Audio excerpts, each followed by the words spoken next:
Allah, Allah, Allah, Allah, ma lana maulan. Dalam contoh sehari-hari aja, misalnya mau main, ternyata lapangannya becek misalnya. Kalau buat anak-anak BMX atau skate mau ngetrik ternyata lagi cedera. Atau mau jalan sama seseorang, hujan misalnya. Apain lagi? Mau beli handphone baru, ternyata usaha kita yang tadi kita udah pikirin ada untungnya malah rugi. Mau jalan-jalan keluar kota, pasangannya sakit. Dan banyak, kadang-kadang penyebabnya sepele banget. Tapi bikin kita kecewa. Nah, gimana caranya kalau kondisinya kayak gitu? Sama kayak para sahabat dulu dalam perjalanan umroh. Pengen umroh, ternyata udah sampai di perbatasan kota Mekah, gak boleh masuk, disuruh pulang lagi ke Madinah. Itu kan diceritain dalam surat Al-Fatihah. Tentang perjalanan umroh yang berakhir dengan malah perjanjian Hudaybiyah. Niatnya pengen umroh tapi endingnya perjanjian. Yang isi perjanjiannya, poin-poinnya kayaknya ngerugiin umat Islam banget.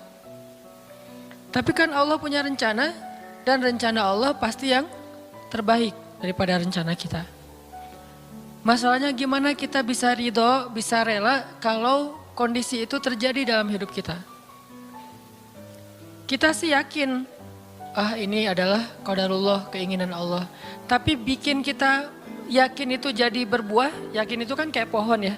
Iman itu adalah pohon. Gimana biar pohon ini berbuah? Salah satu buahnya itu adalah sifat ridho, sifat nerima. Sehingga dengan sifat ridho itu akhirnya kita punya kebaikan. Kebaikannya jadi bisa survive, tenang hadapi masalah, sabar dan seterusnya. Nah, gimana caranya? Setelah kita dapat sesuatu, kita yakin kepada Allah terus jadi ridho. Nah, ini belajar matematikanya Allah Subhanahu wa taala. Dan itulah yang terjadi dalam perjanjian Hudaybiyah, terjadi kepada Siti Maryam yang tadi dibacain suratnya. Maryam gak pengen punya anak tanpa suami. Kalaupun harus punya anak, nikah dulu. Tapi Allah punya rencana lain. Rencana manusia punya anak setelah nikah. Lagian Maryam lagi belum siap menikah nih. Belum ada cowok yang pantas buat Maryam. Justru karena itulah Allah beri dia anak tanpa laki-laki, tanpa suami. Kenapa? Nggak ada suami yang pantas buat Maryam. Mungkin satu-satunya lelaki yang pantas buat Maryam cuma Nabi Muhammad. Tapi kan beda zaman. Masa Maryam harus nunggu Nabi Muhammad 300 tahun lagi kan ya? Nah, ternyata karena nggak ada yang pantas buat dia, akhirnya dia punya anak tanpa harus melalui seorang suami. Mungkin kita terlalu soleh sehingga nggak ada yang pantas buat kita. Pantasnya cuma bidadari, ya udah di akhirat nikahnya. Husnuzannya mah ya. Mungkin di atas nih nggak ada yang pantas jadi imamnya, soalnya terlalu solehah. Jadi imam juga kayak ragu gitu. Aduh, ngimamin dia, hafalannya udah luar biasa, bacaannya lebih bagus, guru tahsin lah gitu. Saya baru belajar pratahsin, masa mau jadi imam seorang cewek yang guru tahsin? Karena dia terlalu keren. Akhirnya nggak ada yang pantas buat dia nih. Maryam kayak gitu banget. Karena terlalu keren, terlalu soleh, sampai ulama aja ragu Maryam ini nabi atau bukan gitu. Sehingga ada dua pendapat ulama, sebagian bilang Maryam bukan nabi, orang soleh. Tapi ada ulama yang bilang Maryam itu emang nabi, satu-satunya nabi dari cewek. Satu dari 4 perempuan yang sempurna. Dan di antara 4 itu kayaknya menurut sebagian ulama Maryam nomor 1 tuh. Walaupun secara usia Asia, Maryam, Khadijah, Fatimah. Tapi Maryam itu paling keren lah. Tiba-tiba hamil, datang cowok keren, baju putih, jubah putih, auranya tuh luar biasa. Pokoknya cowok paling keren aja. Sampai Maryam kaget dan berta'awuz. Inni a'udzu birrahmani minka in kunta taqiyya. Aku berlindung kepada Allah dari kamu. Ketemu cowok keren malah berlindung, bukan bersyukur. Coba. Duh, keren banget ya. Astagfirullah, auzubillah gitu kan ya. Nih Maryam nih. Duh, ceweknya keren banget. Udah lama ngelihat baru auzubillah, enggak. Dari awal auzubillah. Kenapa ada pasangan di sebelah gitu. Ada istrinya. Nah, Maryam langsung ta'awuz inni a'udzu birrahman minka in kunta taqiyya. Kata Jibril, cowok keren itu ternyata namanya Gabriel. Kata Gabriel, innama ana rasulu rabbik liahaba laki ghulaman zakiyya. Jangan takut Maryam, aku itu utusan Tuhanmu, artinya malaikat yang pengen ngasih kamu anak yang sangat suci. Kata Maryam, anna yakunu li ghulam, gimana saya akan punya anak walam yamsasni basyarun. Gak ada seorang laki-laki pun yang pernah nyentuh saya, nyentuh aja gak pernah. Walam aku baghiyya, dan saya juga tidak pernah merendahkan diri depan laki-laki, artinya berbuat dosa. Anna yakunu li ghulam, gimana caranya saya punya anak? Kata Jibril, kadzaliki qala rabbuki huwa alayya hayyin.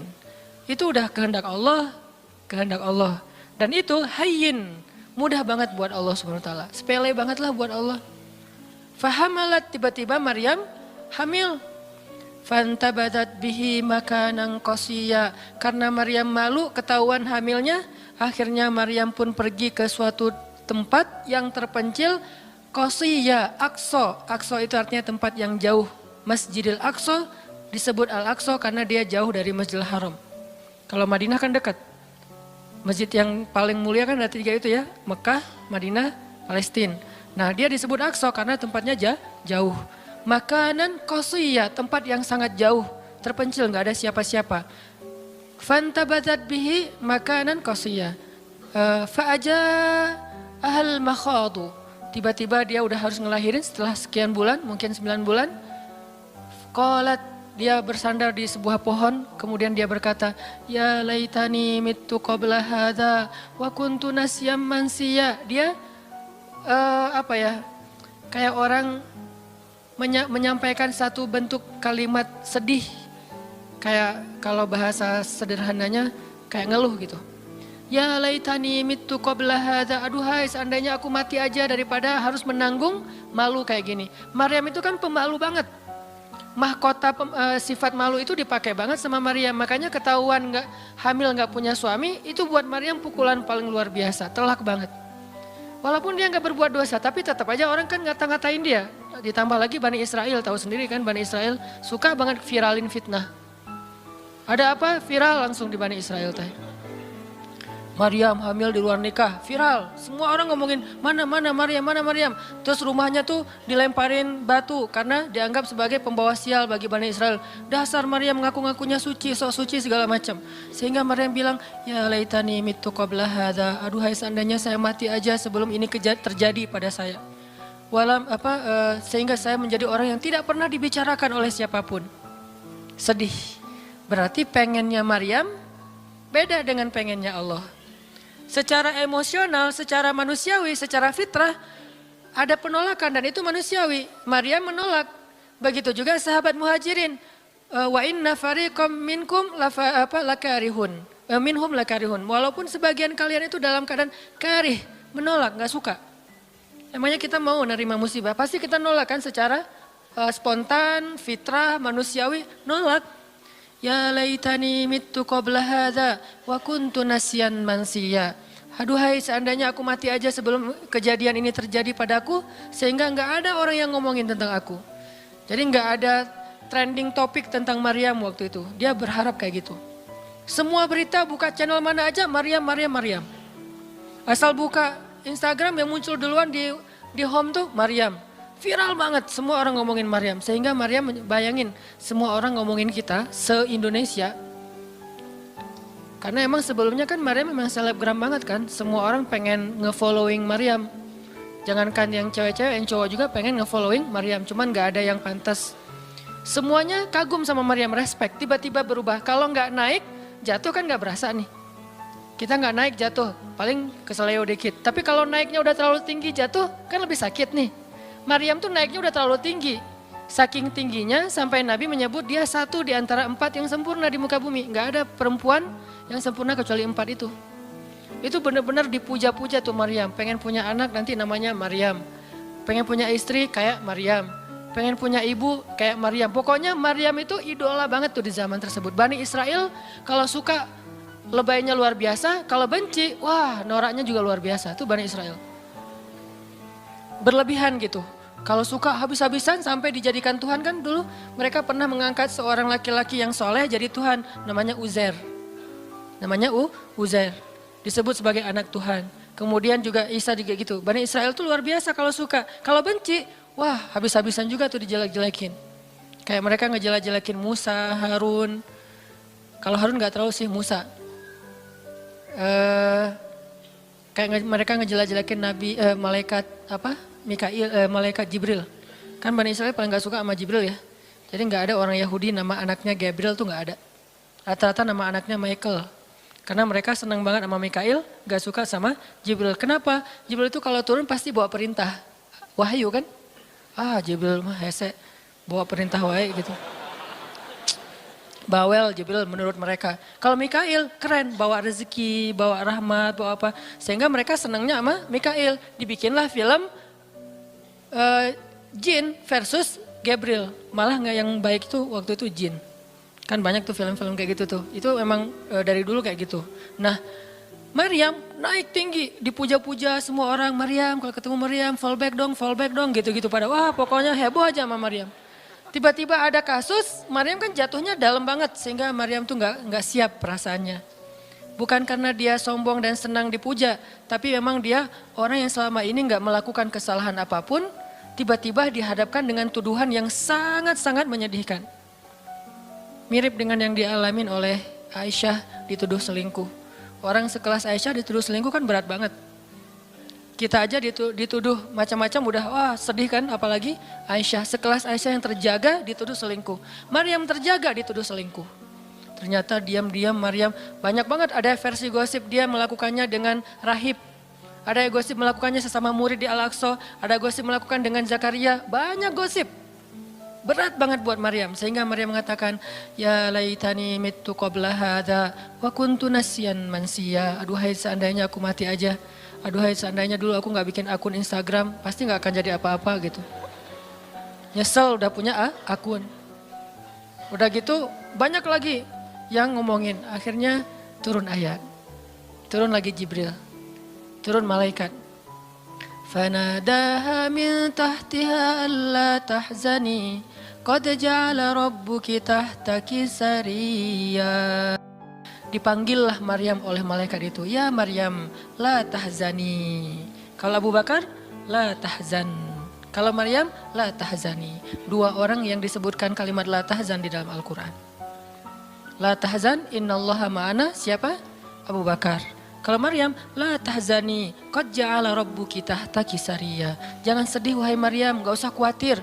Allah udah memunculkan mata air di bawah kakimu. Artinya Allah yang akan merawat kamu, Allah yang akan ngebelain kamu, Allah yang akan deketin kamu, Allah bersama kamu wahai Maryam. Apa pelajarannya di sini teman-teman? Ketika Allah menggunakan logikanya yang kita tidak bayangkan, yang awalnya kita tolak, itu artinya Allah sedang memberikan kita kesempatan hanya akan ditolong oleh Allah saja, tidak oleh makhluk. Ketika Allah menempatkan kita dalam satu situasi yang sulit, yang sampai bikin kita kehabisan ide nih gimana cara keluar dari situasi ini, itu berarti Allah lagi ngasih kita kesempatan masuk dalam sebuah situasi yang tidak ada yang bisa nolong kita kecuali Allah. Allah pengen nolong sendiri. Dan pertolongan Allah itu ajaib. Tapi kalau Allah tempatkan kita dalam sebuah situasi yang kita masih berpikir dan menemukan beberapa jalan walaupun belum pasti bisa, berarti kita masih diberikan kesempatan yang nolong kita itu makhluk. Oh minta tolong ke si fulan, minta tolong ke si fulan. Tapi begitu kita mentok, kenapa ya kok berat banget nih masalah saya? Berarti Allah lagi menempatkan kita di sebuah situasi yang Allah sendiri yang akan menolong kita. Itulah perang Badar, itulah perang Ahzab, itulah Hudaybiyah, itulah Maryam, itulah banyak kisah kayak gitu. Situasi yang kayak udah mentok banget, yang gak pernah kita bayangkan, yang kita awalnya pasti nolak secara spontan, berarti Allah lagi nempatin kita di sebuah situasi yang Allah pengen men-treat kita langsung sendiri, gak mau pakai yang lain. Qad ja'ala rabbuki tahtaki sariyya. Allah sendiri yang akan memunculkan mata air di bawah kakimu wahai Maryam. Ayub juga kayak gitu. Semua dokter datang habis uang Ayub untuk biaya dokter tapi nggak sembuh. Kenapa? Allah nggak pengen kesembuhannya dengan cara-cara yang kebayang oleh Ayub. Allah nggak pengen kita dapat jodoh dengan cara yang kebayang oleh kita.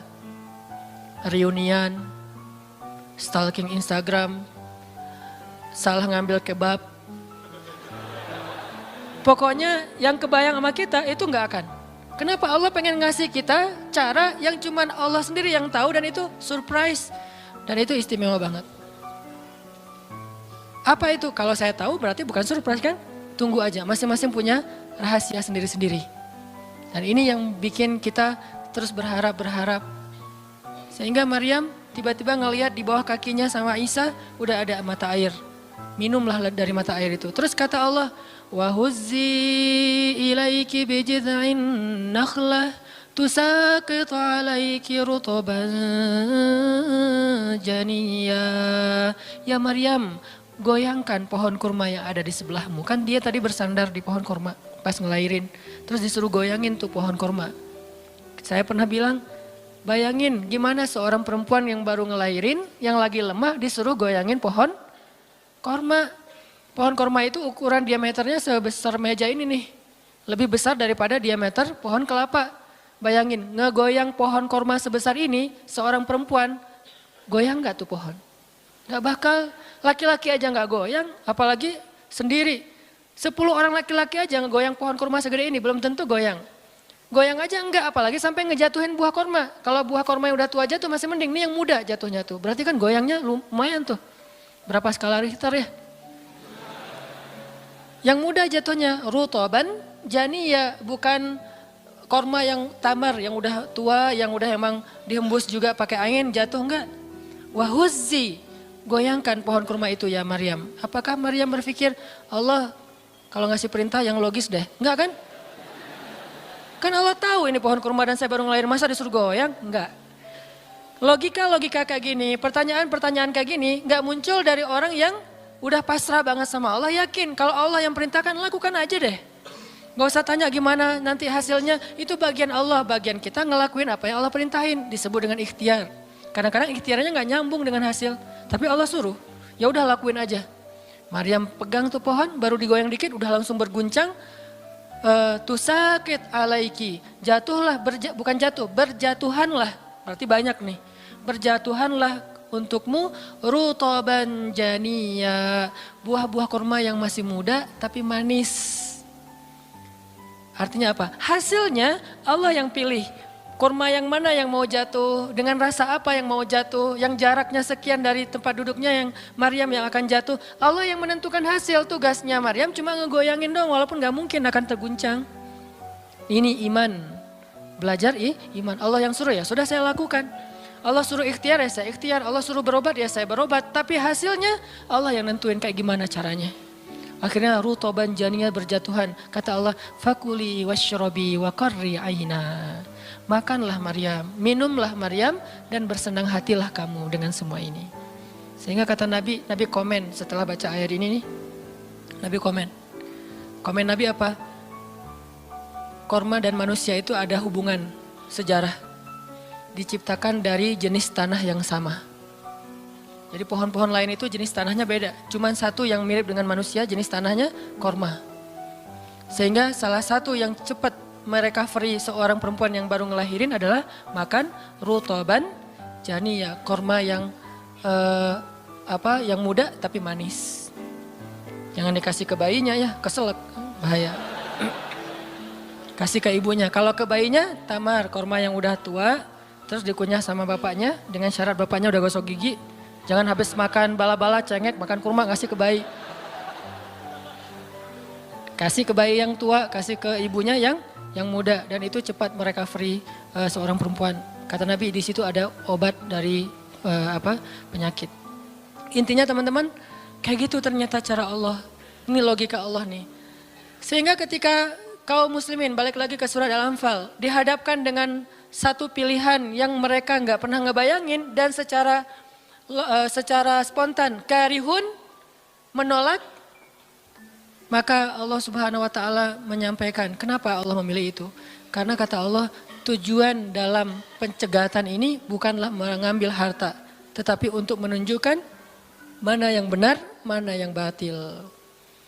Ya sudahlah, daripada menentang Allah, sami'na wa ata'na, ikut. Walaupun sebetulnya hatinya masih karihun, gak rela gitu. Ikutlah pilihan Allah dan Rasul. Mereka pun ganti rute, dari yang tadi rute mau mencegat Abu Sufyan, sekarang rute kepada Abu Jahal. Mulai ngutus mata-mata Abu Jahal, berapa pasukannya segala macam, bermalam di sebuah tempat di daerah situ. Malamnya Nabi itu gak bisa tidur. Nabi sepanjang malam beristighosah.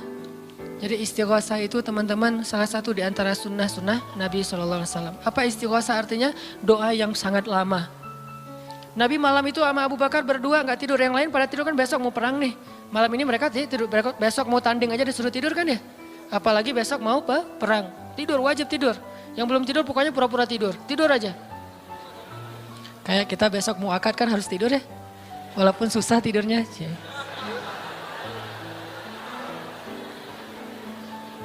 Pokoknya kalau mau akad gak bisa tidur teman-teman. Ngapain? Ngafal aja, saya terima kok. Nanti takut salah saya tolak kan bahaya. Udah diizinin sama calon mertua masih ditolak. Nah malamnya pada tidur kecuali 2 orang. Rasul sama Abu Bakar. Selalu berdua orang ini nih pokoknya soulmate banget. Direkam soulmate-nya di Al-Quran. Rasul beristighosah, doa yang sangat khusyuk. Berharap banget, panjang lagi doanya sepanjang malam. Sampai Nabi mengangkat kedua tangannya itu gak gini, tapi gini. Pernah gak doa kayak gini? Nah makanya masih sendiri ya. Coba istighosah, ya Allah. Langsung tuh.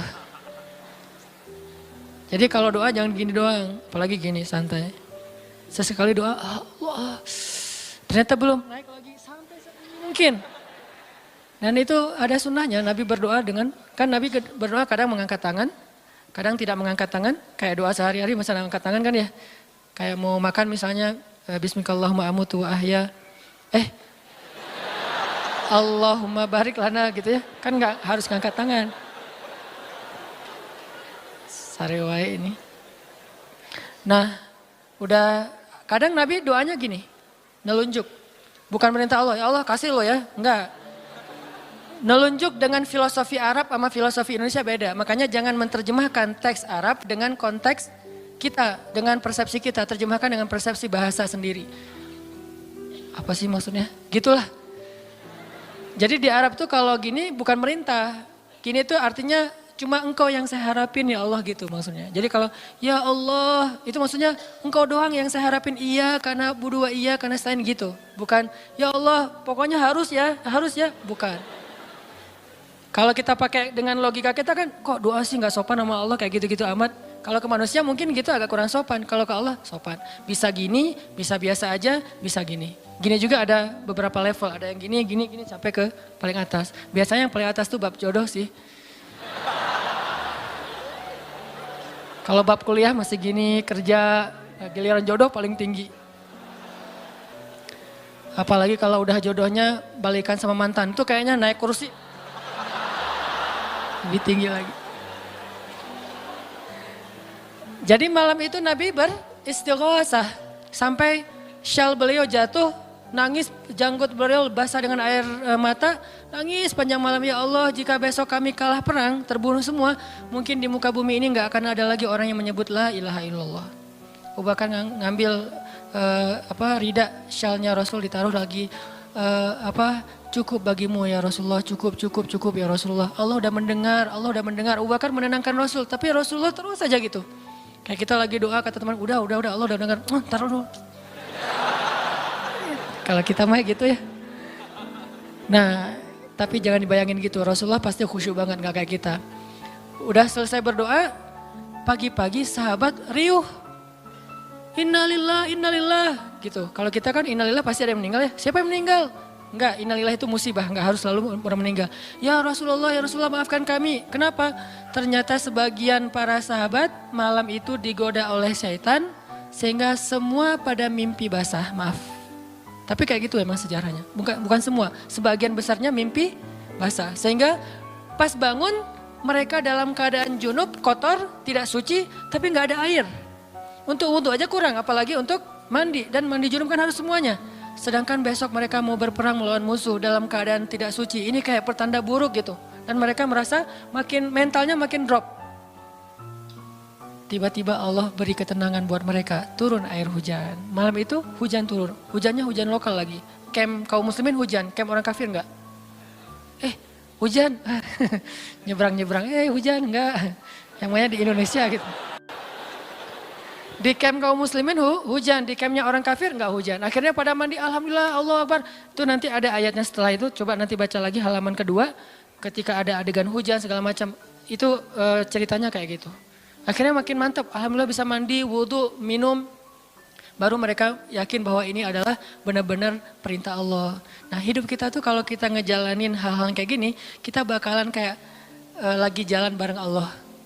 Sehingga nanti kita akan banyak ngelihat keajaiban-keajaiban Allah. Kalau kita nggak pernah masuk dalam situasi ini, kita tuh kenal Allah cuma dari kata orang, nggak pernah jalan bareng.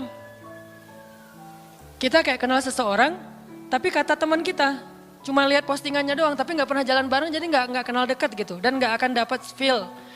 Begitu juga kita kenal Allah. Kalau kita kenal Allah hanya dalam situasi normal, wajar, nyaman, berarti kita kenal Allahnya cuma dari katanya, cenah.